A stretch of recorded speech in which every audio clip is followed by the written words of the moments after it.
कई 100 साल पहले की बात है। धूल धूसरित पगडंडियों वाला एक छोटा सा गांव था। वही रहता था एक किसान, राम सिंह। सीधी सादी शक्ल, माथे पर पसीने की बूंदें और हाथ में हल। खेत उसका अपना तो था नहीं, कभी दूसरों के खेतों में काम करता, कभी मजदूरी करता। पर दिल में एक ही सपना था, मेरा बेटा सुंदर बड़ा आदमी बने। राम सिंह ही गरीब था, अनपढ़ था, मगर दिल से बहुत नेक था। जब भी थका हारा खेत से लौटता, अपने आंगन में खेलते बेटे सुंदर को देखता तो सारी थकान दूर हो जाती। उसकी आंखों में चमक भर आती, ये बच्चा ही मेरा सहारा बनेगा। सुंदर कोई साधारण लड़का नहीं था। उसकी आंखों में जिज्ञासा, दिमाग में चतुराई और जुबान पर मीठा व्यवहार था। गांव के लोग भी कहते, राम सिंह, तेरे बेटे में कुछ खास बात है, ये आगे चलकर नाम रोशन करेगा। राम सिंह हर रोज सोचता, अगर मैं गरीब रह गया तो कोई बात नहीं, पर सुंदर को पढ़ाऊंगा लिखाऊंगा, उसे वो मौका दूंगा जो मुझे कभी नहीं मिला। गांव के पंडित कस्तूरीलाल बच्चों को शिक्षा देते थे, वहीं सुंदर भी पढ़ने जाता। वह जल्दी जल्दी सब कुछ समझ लेता और सवाल जवाब में भी सबसे आगे रहता। उसे बहुत दुलारते। वे अक्सर कहते, राम सिंह, तेरे बेटे की बुद्धि गजब की है, मेहनत करता रहा तो देख लेना, ये एक दिन महान बनेगा। गांव में गरीब किसान का बेटा जब पढ़ाई में सबसे आगे निकला तो लोगों में चर्चा होने लगी। चौपाल पर, खेतों में, यहां तक कि हाट बाजार में भी लोग सुंदर की तारीफ करते। वाह, किसान का बेटा होते हुए भी कितना तेज है। राम सिंह और उसकी पत्नी कमला का सीना गर्व से फूल जाता, मगर खुशी के साथ साथ राम सिंह के मन में चिंता भी थी। गांव में पढ़कर होगा क्या? यहाँ तो बस खेती बाड़ी और मजदूरी ही है। अगर इसे बड़ा बनाना है तो इसे शहर भेजना होगा। एक रात जब पूरा गांव नींद में डूबा था, राम सिंह अपनी पत्नी से धीमी आवाज में बोला, सुनो सुंदर की माँ, मैं सोच रहा हूं कि सुंदर को शहर भेज दूं। कमला चौंकी, क्या शहर? अरे हमारा बच्चा तो अभी तक गांव से बाहर ही नहीं गया, वहां अकेला कैसे रहेगा? कौन उसका ख्याल रखेगा? राम सिंह ने गहरी सांस ली और बोला, भगवान, शादी ब्याह तो बाद में करेंगे, अभी तो उसे अपने पैरों पर खड़ा करना जरूरी है। गांव में रहने से उसका भविष्य अंधकारमय हो जाएगा, शहर में ही मौका मिलेगा। कमला की आंखों में आंसू आ गए। मैं कैसे भेज दूं उसे इतनी दूर? आंखों से ओझल हो जाएगा तो चैन कैसे मिलेगा? राम सिंह ने समझाया, देखो, हमारा कोई खेत नहीं, यहां रहकर वह मेहनत करेगा तो वही जिंदगी जिएगा जो मैंने जिया है। मैं नहीं चाहता कि मेरा बेटा भी उम्र भर मजदूरी करे। मैंने सुना है शहर में मेरे पुराने मित्र रामचंद्र रहते थे, अगर सुंदर वहां पहुंच गया तो वे जरूर मदद करेंगे। कमला का दिल मां की ममता से भरा था, मगर सच तो यह था कि वह भी चाहती थी कि उसका बेटा तरक्की करे। उसने आंसू पोंछे और धीमे स्वर में बोली, ठीक है जी, अगर आपको यही ठीक लगता है तो भेज दीजिए। अगली शाम जब सुंदर अब दोस्तों के साथ खेलकर लौटा तो राम सिंह ने उसे पास बैठाया और कहा, बेटा, अब वक्त आ गया है कि तू गांव से बाहर निकले। मैं चाहता हूं कि तू शहर जाकर कुछ सीखे और हमारी जिंदगी बदले। सुंदर की आंखों में चमक भर आई। वह तो खुद लंबे समय से यह सपना देख रहा था।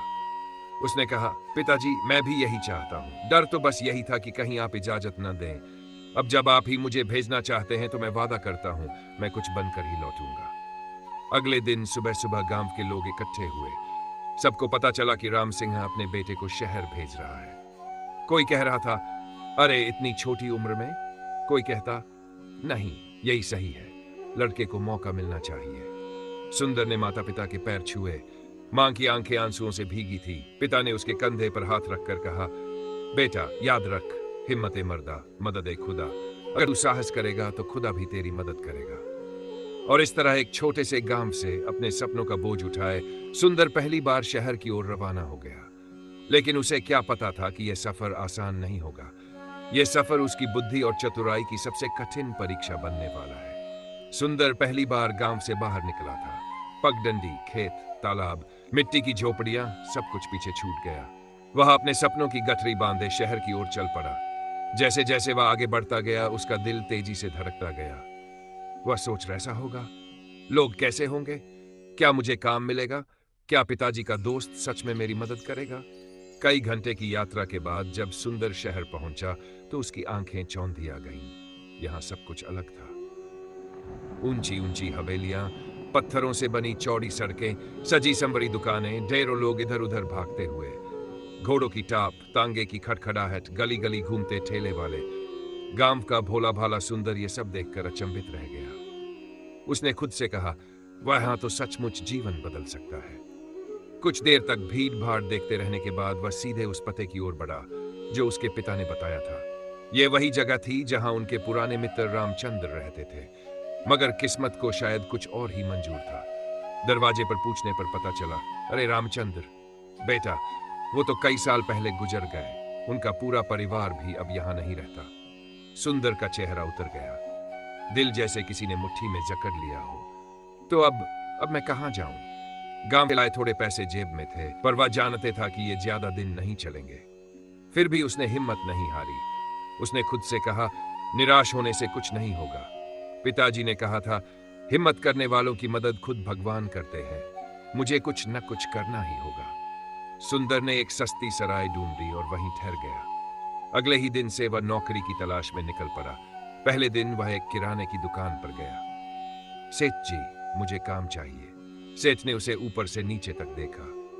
तू पढ़ा लिखा लगता है, लेकिन मैं अजनबी पर कैसे भरोसा करूं? मेरे पास लोग पहले से काम कर रहे हैं। सुंदर ने विनम्रता से कहा, मैं मेहनती हूं, काम कोई भी हो कर लूंगा। सेठ ने सिर हिलाया, नहीं बेटा, माफ करना। निराश होकर वह आगे बढ़ा। दूसरे दिन वह एक व्यापारी के पास गया। व्यापारी उसकी बातें सुनकर प्रभावित तो हुआ, पर बोला, अरे मैं भी चाहता हूं तुझे रख लूं, लेकिन तेरा कोई परिचय देने वाला नहीं है। शहर में बिना सिफारिश कोई काम नहीं मिलता। ऐसे ही कई दिन गुजर गए। हर जगह लोग उसकी समझदारी और बात करने के ढंग की तारीफ तो करते, लेकिन नौकरी देने से कतराते। धीरे धीरे उसकी जेब ढीली होने लगी। जो थोड़े पैसे वह गांव से लाया था, अब खत्म होने को थे। एक रात वह सराय के कमरे में अकेला बैठा सोच रहा था, काश यहां मेरा कोई परिचित होता। मां बाप ने कितने सपने देखे थे, मैं क्या मुंह लेकर लौटूंगा। आंखों में आंसू थे, पर दिल में अभी भी हिम्मत बाकी थी। वह खुद से कहता, नहीं, मुझे हार माननी ही नहीं है। भगवान जरूर कोई रास्ता निकालेंगे। अगले दिन वह थक हार कर शहर के बाहर एक पेड़ की छांव में बैठ गया। वहां कुछ राज कर्मचारी गपशप कर रहे थे। सुंदर अनमने मन से उनकी बातें सुनने लगा। एक कर्मचारी ने कहा, भाई तू तो बड़ा भाग्यशाली है। हम दोनों साथ आए थे दरबार में, लेकिन आज तू खजांची है और मैं वहीं का वहीं सिपाही। दूसरे ने मुस्कुराते हुए जवाब दिया, भाग्य नहीं भाई, सूझबूझ और हिम्मत। मैंने काम ईमानदारी से किया, महाराज का विश्वास जीता और इसी कारण तरक्की पाई। पहला बोला, नहीं नहीं, तू जरूर किसी साधु से कोई मंत्र ले आया होगा, वरना इतनी जल्दी तरक्की कैसे मिली? चल मुझे भी राज बता दे। खजांची हंस पड़ा, अरे गंगाराम, तुझे सच बताऊं, जादू टोना कुछ नहीं होता। असली ताकत है अक्ल और हिम्मत। देख, सामने सड़क पर मरा हुआ चूहा पड़ा है। गंगाराम ने देखा, हाँ देख रहा हूं, लेकिन इसका मतलब? खजांची ने गंभीर होकर कहा, लोग उसे देखकर थूक देंगे और आगे बढ़ जाएंगे, लेकिन कोई सूझबूझ वाला इंसान चाहे तो इसी मरे चूहे से भी 4 पैसे कमा सकता है। गंगाराम हंस पड़ा, क्या बात कर रहा है? मरे चूहे से कोई पैसे कमा सकता है? यह तो असंभव है। खजांची ने बस मुस्कुराते हुए कहा, अक्ल हो तो कुछ भी असंभव नहीं। याद रख, कामयाबी मंत्रों से नहीं, बुद्धि से मिलती है। दोनों कर्मचारी बातें करते करते वहां से चले गए, मगर सुंदर वहीं बैठा रह गया। उनकी बातें उसके कानों में गूंज रही थी। मरे हुए चूहे से भी 4 पैसे कमाए जा सकते हैं। 4 पैसे, 4 पैसे। वह सोच में डूब गया। क्या सचमुच ऐसा हो सकता है? खजांची ने ठीक कहा था, पर कैसे? कौन मरे चूहे को खरीदेगा? वह बार बार उस चूहे को देखने लगा। लोग आ जा रहे थे, घृणा से मुंह फेर कर आगे बढ़ जा रहे थे, लेकिन सुंदर के दिमाग में खजांची की बात गूंज रही थी। तभी दूर से एक तांगा आता दिखाई दिया। उसमें बैठा था एक अमीर सेठ। उसकी गोद में एक सुंदर चमकीली आंखों वाली बिल्ली थी। सेठ उसे कसकर पकड़े हुए था, लेकिन बिल्ली बेचैन थी। अचानक उसने जोर का झटका दिया और छलांग लगाकर सड़क किनारे की झाड़ियों में जा घुसी। अरे मेरी बिल्ली! सेठ चिल्लाया। तांगे वाला घोड़ा रोककर कूदा। सेठ दौड़कर झाड़ियों की ओर भागा और हाँफते हुए बोला, भाई मेरी मदद करो, इस बिल्ली को मैंने खास प्रयोजन के लिए खरीदा है। अगर ये हाथ से निकल गई तो बड़ा नुकसान होगा। भीड़ जमा हो गई।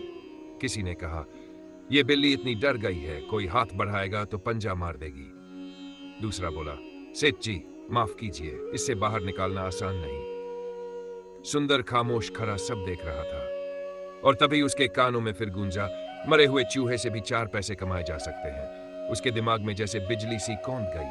उसने झाड़ियों की ओर देखा, फिर उस मरे हुए चूहे की ओर, और अचानक उसके चेहरे पर एक रहस्यमय मुस्कान फैल गई।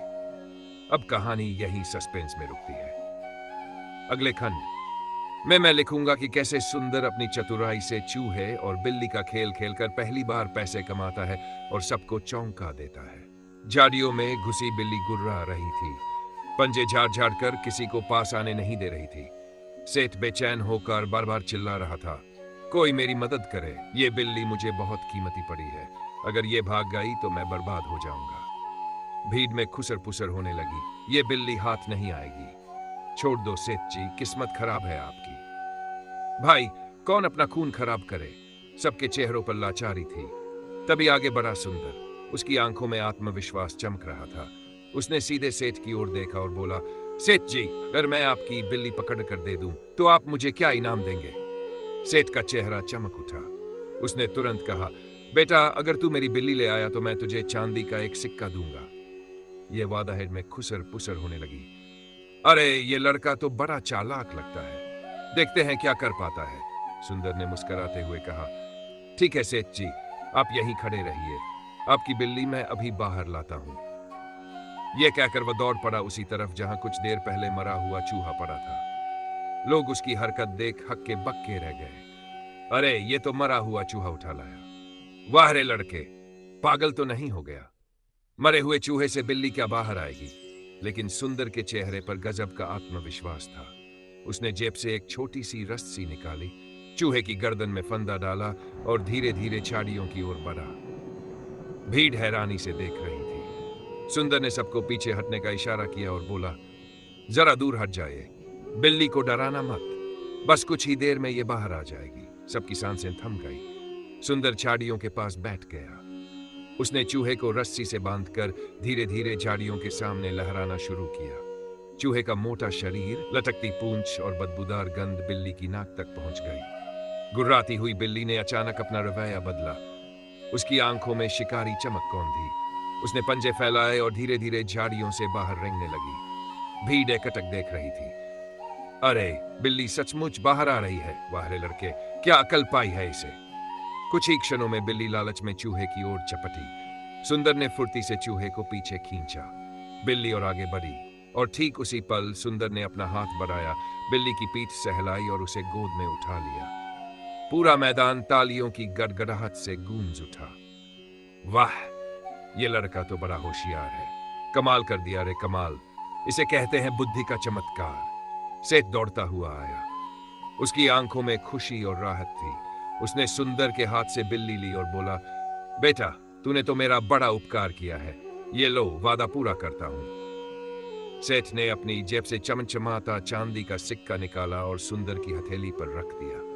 सुंदर ने सिक्के को हाथ में लिया तो उसकी आंखें चमक उठी। ये उसकी जिंदगी की पहली कमाई थी, वो भी उसकी मेहनत से नहीं, उसकी बुद्धि की ताकत से। भीड़ अभी भी बातें कर रही थी। देखा, मरे हुए चूहे से भी पैसा कमाया जा सकता है। खजांची की बात सच निकली। ये लड़का जरूर एक दिन बड़ा आदमी बनेगा। सुंदर के कानों में भीड़ की बातें गूंज रही थी। उसके दिल में एक नया आत्मविश्वास जन्म ले चुका था। उसने मन ही मन कहा, पिताजी सही कहते थे, अगर इंसान हिम्मत करे तो भगवान भी मदद करता है। आज मैंने साबित कर दिया कि अक्ल के बल पर असंभव भी संभव हो सकता है। उसने भीड़ की ओर देखा और मुस्कुराया। अब उसे समझ आ गया था कि शहर में जीने के लिए सिर्फ मेहनत नहीं, बल्कि अक्ल और मौके की पहचान सबसे बड़ी ताकत है। लेकिन कहानी यहीं खत्म नहीं होती। उस चांदी के सिक्के ने सुंदर की किस्मत का दरवाजा खोल दिया था। उसे अभी पता नहीं था कि यह छोटा सा चमत्कार उसे एक ऐसी राह पर ले जाएगा जहां हर कदम पर चुनौतियां और रहस्य छिपे होंगे। शाम का सूरज ढल रहा था। सेठ अपनी बिल्ली लेकर तांगे में बैठ गया। भीड़ धीरे धीरे छंटने लगी, लेकिन सबकी आंखों में अब भी सुंदर की तारीफ थी। और सुंदर, वह उसी सिक्के को हाथ में घुमाते हुए सोच रहा था, यह तो बस शुरुआत है, असली खेल अभी बाकी है। शाम का धुंधल का उतर आया था। सराय लौटते समय सुंदर की हथेली में रखा चमचमाता चांदी का सिक्का बार बार उसकी आंखों के सामने चमक रहा था। उसके कदम हल्के हो गए थे, दिल में नया उत्साह जाग उठा था। वाह, आज मैंने पहली बार समझा कि बुद्धि से भी पैसा कमाया जा सकता है। मेहनत तो हर कोई करता है, लेकिन अक्ल से काम वही लेता है जो सच में सफल होता है। उस रात सुंदर बहुत देर तक सो नहीं सका। सिक्का उसकी तकिया के नीचे रखा था और वह छत की ओर ताकते हुए सोच रहा था, अगर एक मरे हुए चूहे से सिक्का कमा सकता हूं तो और कितनी चीजों से कमा सकता हूं। शहर में तो हर जगह मौके ही मौके हैं, बस उन्हें पहचानना आना चाहिए। सुबह होते ही उसने ठान लिया, अब वह किसी भी हाल में पीछे नहीं हटेगा। नया अवसर। अगले दिन वह शहर के हाट बाजार में घूम रहा था। चारों ओर चहल पहल थी। कहीं सब्जी वाले ग्राहकों को आवाज लगा रहे थे, कहीं बर्तन वाले अपनी दुकानों पर चिल्ला रहे थे, कहीं से मिठाइयों की खुशबू आ रही थी। सुंदर ने सोचा, अगर मेरे पास थोड़ी पूंजी हो तो मैं भी यहां कोई छोटा सा काम शुरू कर सकता हूं। लेकिन उसके पास तो सिर्फ वही एक सिक्का था। तभी उसने देखा कुछ मजदूर भारी भरकम लकड़ी की गांठें सड़क किनारे गिराकर हाँफते हुए बैठे हैं। पास ही खड़े व्यापारी आपस में झगड़ रहे थे। भाई, मजदूरी देने में इतना समय क्यों लगा रहे हो? हमारा भी और काम है। चुप रहो, अभी तो सेठ जी से हिसाब लेना बाकी है। सुंदर पास जाकर बोला, सेठ जी, अगर मैं आपकी मदद कर दूं तो क्या देंगे? सेठ ने उसे देखा, तू? अरे बच्चा है तू, किस काम में मदद करेगा? सुंदर ने मुस्कुराकर कहा, बच्चा हूं लेकिन दिमाग रखता हूं। आप बताइए समस्या क्या है? सेठ ने बताया, हमने लकड़ी के लट्ठे खरीदे हैं, मगर मजदूर काम छोड़कर भाग रहे हैं। इन सबको सही जगह पहुंचाने में बहुत दिक्कत हो रही है। सुंदर ने चारों ओर देखा। सड़क पर कुछ खाली गाड़ियां खड़ी थी। उसने तुरंत दिमाग लगाया, सेठ जी, क्यों ना आप इन्हें गाड़ियों में लादकर सीधे गोदाम भेज दे। मजदूरों पर निर्भर रहने की बजाय गाड़ीवान को पैसा दीजिए, काम झटपट हो जाएगा। सेठ को बात जंच गई। उसने गाड़ीवानों को बुलाकर आदेश दिया। कुछ ही देर में सारा माल गोदाम में पहुंच गया। सेठ ने प्रसन्न होकर कहा, वाह बेटा, तू तो बड़ा होशियार है। ये ले चांदी का एक और सिक्का। सुंदर ने सिक्का लिया तो उसकी आंखों में चमक दौड़ गई। अब उसके पास 2 सिक्के थे। धीरे धीरे पहचान दिन गुजरते गए। सुंदर का दिमाग अब हर छोटी बड़ी समस्या का हल ढूंढने लगा था। कभी वह किसी व्यापारी को माल सस्ते में खरीदने की तरकीब बताता, कभी किसी दुकानदार को ग्राहकों को आकर्षित करने का तरीका। हर बार उसे मेहनत की जगह दिमाग से कमाई होती। लोग अब उसे पहचानने लगे थे, अरे यही वो लड़का है जिसने सेठ की बिल्ली पकड़ी थी। हाँ वही, इसका दिमाग गजब का है। कहते हैं जिस काम में हाथ डालता है सफलता मिलती है। सराय के मालिक ने भी उससे कहा, बेटा तू बड़ा होशियार है, तेरी बातें सुनकर लगता है एक दिन तू जरूर बड़ा आदमी बनेगा। सुंदर भीतर ही भीतर खुश था, लेकिन वह जानता था यह बस शुरुआत है। रहस्यमयी मुठभेड़। एक दिन वह मंदिर के बाहर खड़ा था कि उसकी नजर एक बूढ़े साधु पर पड़ी। साधु की आंखों में चमक थी, चेहरा गंभीर और ऊंच से भरा। उन्होंने सुंदर को देखते ही मुस्कुराकर कहा, बेटा तू यहां नया है ना? सुंदर चौंका, जी, आपको कैसे पता? साधु ने गहरी आवाज में कहा, तेरे माथे पर लिखा है, तू इस शहर में अपना भाग्य तलाशने आया है। और सुन, तेरे भाग्य का द्वार अब खुलने वाला है। सुंदर की आंखें फटी रह गई। आप सच कह रहे हैं। साधु मुस्कुराए, बुद्धि तेरी सबसे बड़ी पूंजी है, लेकिन याद रख, हर मौके के साथ खतरा भी आता है। सही राह चुनना, वरना वही अक्ल तेरी बर्बादी का कारण बन सकती है। इतना कहकर साधु वहां से धीरे धीरे चले गए। सुंदर देर तक वहीं खड़ा सोचता रहा। क्या मतलब था उनके शब्दों का? खतरा, बर्बादी? उस रात वह बेचैन रहा। साधु के शब्द उसके कानों में गूंजते रहे, हर मौके के साथ खतरा भी आता है। अगली सुबह सुबह होते ही बाजार में एक नई हलचल थी। शहर के राजा के दरबार से फरमान निकला था, जिसे भी खजाने के लिए नया खजांची चाहिए, वह दरबार में आकर अपनी सूझबूझ दिखाए। योग्य व्यक्ति को ऊंचा पद मिलेगा। पूरा शहर चर्चा कर रहा था, अरे ये तो सुनहरा मौका है। खजांची बनना मतलब ऐशो आराम की जिंदगी। सुंदर ने जैसे ही ये सुना, उसका दिल तेजी से धड़कने लगा। खजांची, ये वही पद है जिसके बारे में पेड़ के नीचे बैठे कर्मचारियों ने बातें की थीं। अगर मैं इसमें सफल हो गया तो सचमुच पिताजी का सपना पूरा हो जाएगा। लेकिन क्या एक गरीब किसान का बेटा दरबार तक पहुंच पाएगा? क्या दरबार के लोग उसे मौका देंगे? उसके मन में हजारों सवाल उठे। लेकिन एक बात पक्की थी, वह अब पीछे मुड़कर नहीं देखेगा। उसने मुट्ठी कस ली और मन ही मन कहा, मौका चाहे कितना भी बड़ा क्यों न हो, मैं अपनी बुद्धि का चमत्कार दिखाकर इसे जरूर हासिल करूंगा। सुंदर दरबार के विशाल प्रांगण में खड़ा था। चारों ओर गहनों से सजे मंत्री, चमचमाती पोशाक पहने राजकर्मी और ऊंचे ऊंचे दरबारी। बीच में सिंहासन पर बैठे थे राजा, जिनकी निगाहें कठोर और पैनी थी। राजा ने गंभीर स्वर में कहा, हमारे खजाने की रक्षा और प्रबंधन के लिए खजांची चाहिए, लेकिन यह पद केवल उसी को मिलेगा जो बुद्धिमान और धैर्यवान हो। आज यहां जो भी आया है उसे अपनी बुद्धि का प्रमाण देना होगा। सुंदर के दिल की धड़कन तेज हो गई, लेकिन उसकी आंखों में आत्मविश्वास था। परीक्षा शुरू हुई। राजा ने एक सोने का थाल सामने रखवाया, जिस पर चमचमाते हीरे जवाहरात रखे थे। फिर बोले, इनमें से सबसे कीमती रत्न चुनो, जो सही होगा वही विजेता होगा। दरबार में खड़े लोग एक एक कर आगे आए। किसी ने हीरा उठाया, किसी ने पन्ना, किसी ने नीलम। हर कोई सोच रहा था कि वही सबसे कीमती होगा। आखिर बारी आई सुंदर की। वह धीरे धीरे आगे बढ़ा, थाल में रखे रत्नों को ध्यान से देखा।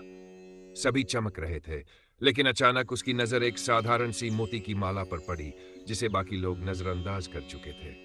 उसने मुस्कुराते हुए वही मोती की माला उठा ली। पूरा दरबार हंस पड़ा। अरे वाह, ये लड़का तो मूर्ख निकला, रत्न छोड़कर साधारण मोती उठा लिया। राजा ने तीखी नजर से पूछा, लड़के, तूने ये क्यों चुना? क्या तुझे नहीं पता कि हीरे सबसे कीमती होते हैं? सुंदर ने शांति से उत्तर दिया, महाराज, हीरा भले ही चमकता हो, पर उसकी कीमत स्थिर रहती है। लेकिन यह मोती की माला, इसे तोड़कर सैकड़ों मोती अलग अलग बेचे जा सकते हैं। इससे न केवल धन बढ़ेगा, बल्कि संकट के समय एक एक मोती अलग अलग काम आएगा। यही सबसे उपयोगी और बुद्धिमानी का चुनाव है।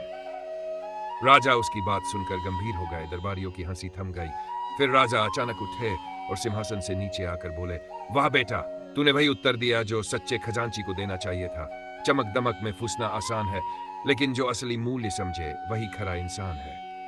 आज से तू हमारे राजकोष का खजांची होगा। पूरा दरबार गूंज उठा। जय हो महाराज, जय हो। सुंदर की आंखों में खुशी के आंसू आ गए। उसे लगा मानो पिताजी की आत्मा ऊपर से मुस्कुरा रही हो।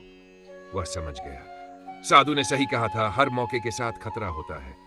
अगर वह भीड़ की तरह सिर्फ चमक देखकर हीरा चुन लेता तो हार जाता, लेकिन उसने अक्ल से सोचा और जीत लिया। राजा ने उसकी पीठ थपथपाई और कहा, बेटा, अब तू गरीब किसान का बेटा नहीं, इस राज्य का सबसे महत्वपूर्ण सेवक है। मेहनत और ईमानदारी से काम करना, ताकि तेरी बुद्धि का चमत्कार सबको प्रेरणा देता रहे। सुंदर ने सिर झुकाकर प्रणाम किया। वह जानता था, आज उसका सपना पूरा हुआ है। दरबार से बाहर आते समय लोग फुसफुसा रहे थे, यही वह लड़का है जिसने मरे हुए चूहे से शुरुआत की थी। देखो, अब खजांची बन गया। सच कहते हैं, बुद्धि हो तो किस्मत भी झुक जाती है। सुंदर के कदम भारी नहीं, हल्के थे। उसके पास अब सिर्फ पद और सम्मान था, बल्कि वह सीख भी थी कि इंसान को कभी हार नहीं माननी चाहिए। कहानी यहीं पूरी होती है, लेकिन संदेश यही छोड़ती है कि साधारण सी अकल का सही उपयोग किसी की भी जिंदगी बदल सकता है। अगर आपको यह प्रेरणादायक जातक कथा अच्छी लगी हो तो वीडियो को लाइक जरूर कीजिए, अपने दोस्तों और परिवार के साथ शेयर कीजिए और चैनल को सब्सक्राइब करना मत भूलिए। आपसे एक छोटा सा सवाल है, आपके हिसाब से जिंदगी में ज्यादा काम किस चीज से बनता है? मेहनत से या बुद्धि से? जवाब हमें कमेंट में जरूर बताइए।